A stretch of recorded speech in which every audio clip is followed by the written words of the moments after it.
Oke, halo semuanya, kembali di channel Voltex Eternity. Oke, kali ini kita kembali teman untuk membahas serial Ultraman Omega di episode keempat.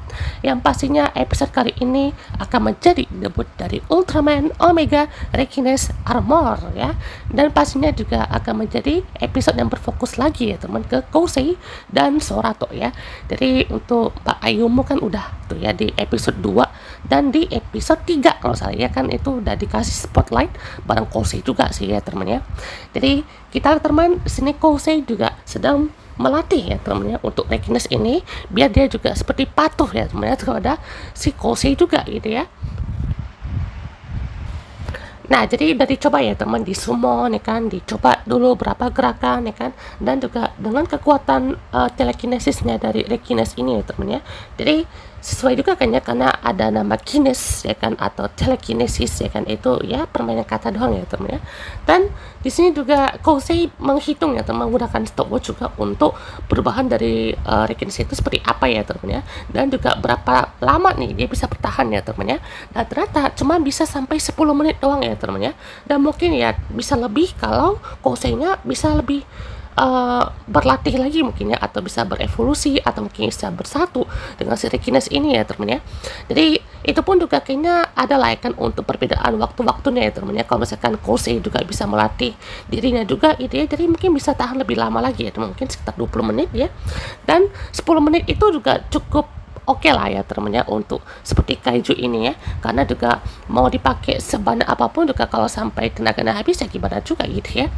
Apalagi juga di sini kan pastor atau summon Requines ini tuh dia kan nggak bisa ya karena mungkin udah terikat ya kan dengan kekuatan Omega ini, jadi dia juga tidak bisa ya kan ya untuk punya kekuatan seperti itu ya. Kenapa si Kosei itu yang bisa gitu ya, itu juga kita harus tahu ya teman-teman, karena kenapa Kosei juga bisa bilang yang dia itu apa ya, mungkin suka mencari part time job gitu ya, dan juga dia menjadi manajer di suatu toko gitu, dan juga mantan pelari gitu ya, tapi dia bisa mengendalikan kaiju. Nah loh, jadi apakah dia dapat mimpi kah atau dapat suatu relasi kah gitu ya. Jadi pastinya juga untuk episode kali ini kita kedatangan guest star baru kita ya teman ya, yaitu adalah Kapten Hibiki dari Super Guts ya di sini ya, yaitu di Ultraman Dyna. Di sini dia berperan sebagai manajer atau bosnya ya teman dari si tokonya si Kosei, yaitu adalah Oya Saburo ya teman ya. Jadi pastinya juga betul-betul menarik ya teman. Jadi ini juga Kosei Sorato hampir kayak apa ya, mungkin pertama kali dia tuh ketemu sama orang yang lebih tua gitu ya, tapi dia juga tua loh, hey Kosei. Mungkin dia juga kayak merasa baru gitu ya, jadi dia juga tetap kenalin itu sebagai sepupu ya teman, bukan kayak temen, atau dia adalah Ultraman ya teman ya. Atau mungkin si Saburo Oya ini juga tahu gitu ya kalau misalkan si Sorato ini juga adalah Ultraman ya, karena bisa bilang juga ada sesuatu lah ya temannya yang mungkin bisa melihat untuk Pak Saburo ini tuh melihat oh ini dia Ultraman nih gitu ya. Jadi di sini juga melihat untuk Kosei, dia juga seperti ingin gitu ya untuk bisa mencari part time job juga, dan mungkin akan meninggalkan tempat yang ia udah dikasih akses ya temennya untuk tinggal di situ. Jadi udah kayak keluarga sendiri lah gitu ya. Jadi mungkin karena udah part time job, udah betul-betul dikerahkan semua tenaganya gitu ya, jadi dia juga berusaha untuk memikirkan lagi ya temennya, karena dia lagi cari kerja juga gitu ya. Jadi Kosei juga ya cukup relax lah ya teman kita ya. Jadi pada saat ini kan dia juga lagi liburan gitu ya, dan tuh mau ajak Kosei sama Sorato tuh mau pancing ya temennya. Tapi tiba-tiba Mbak Ayu di sini juga nelpon ya teman untuk teliti kaiju lagi bersama Sorato ya teman ya.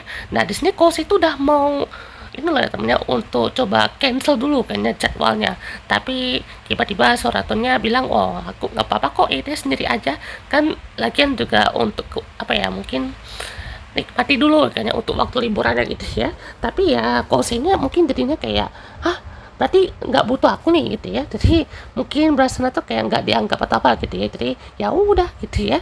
Atau mungkin juga kenapa pada saat di episode pertama itu dia kayak langsung mau lari kayaknya, karena saat si Sorato tuh hadapin si kaiju itu.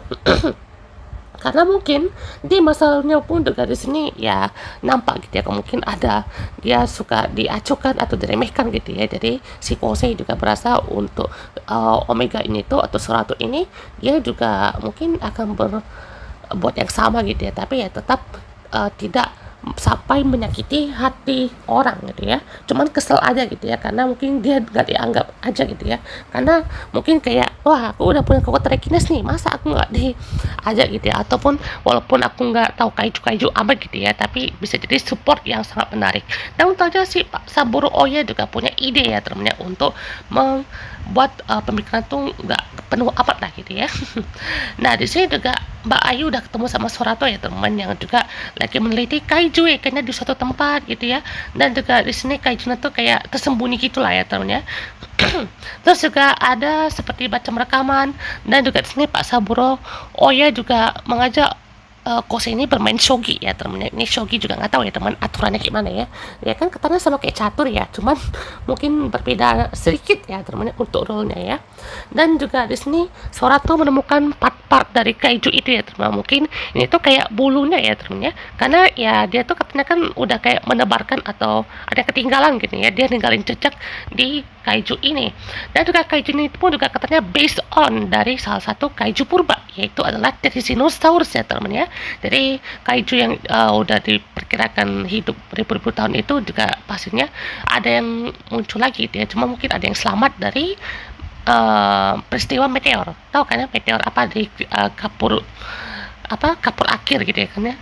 Jadi pastinya juga momen itu membuat sisa-sisa dari si kaiju itu ya kan, dari dinosaurus itu terbentuklah si kaiju ini ya teman ya. Jadi ini juga bisa menghilang ya teman ya untuk kaijunya.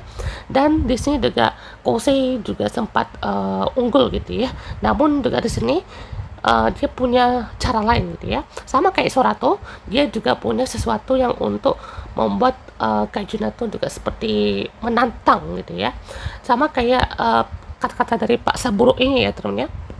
Ini kata-kata Pak Saburo cukup menarik ya teman ya.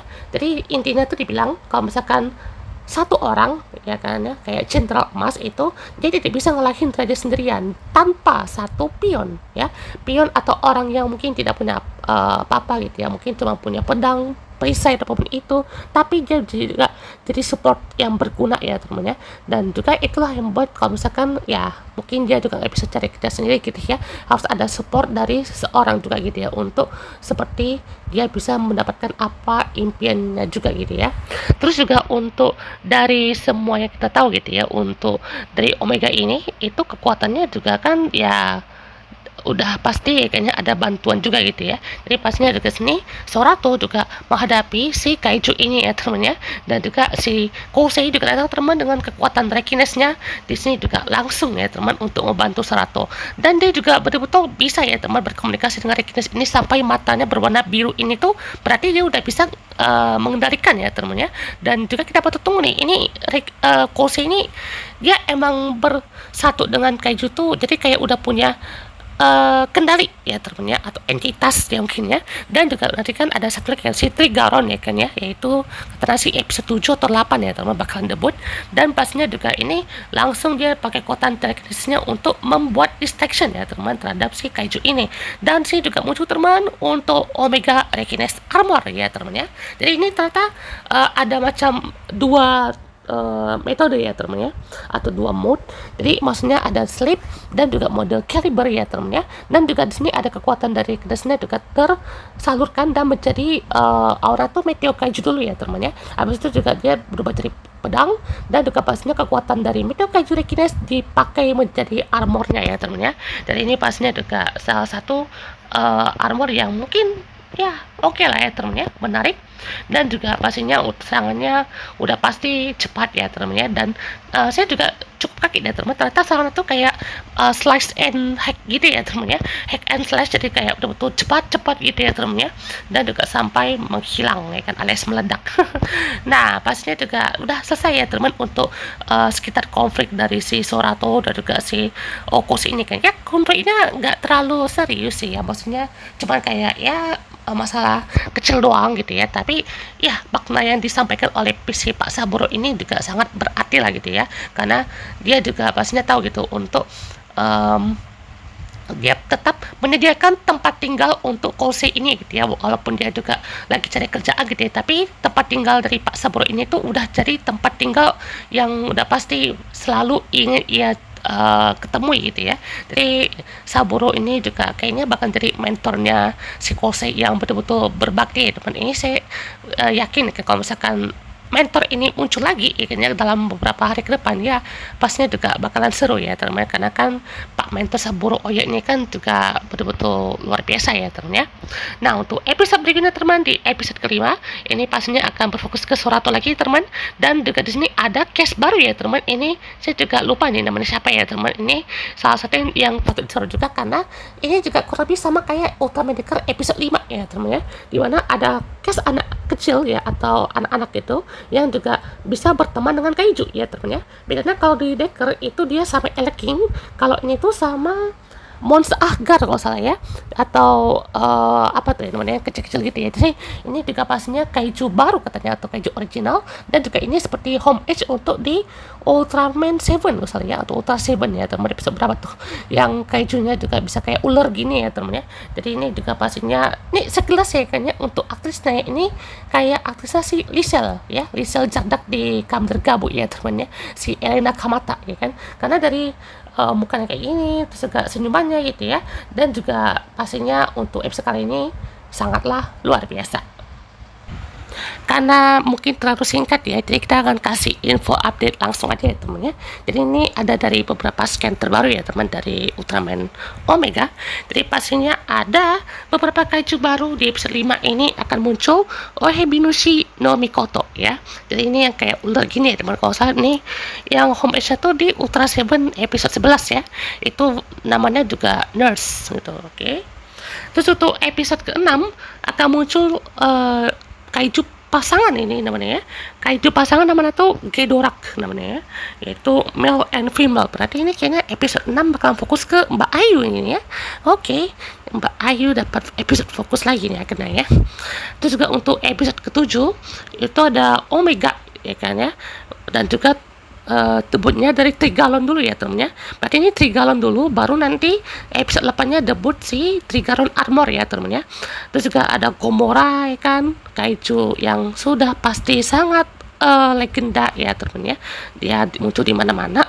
Dan juga untuk episode 8 bakal muncul Mons Ahgar dan juga Omega Trigalon Armor nih, siap debut di episode 8. Oke.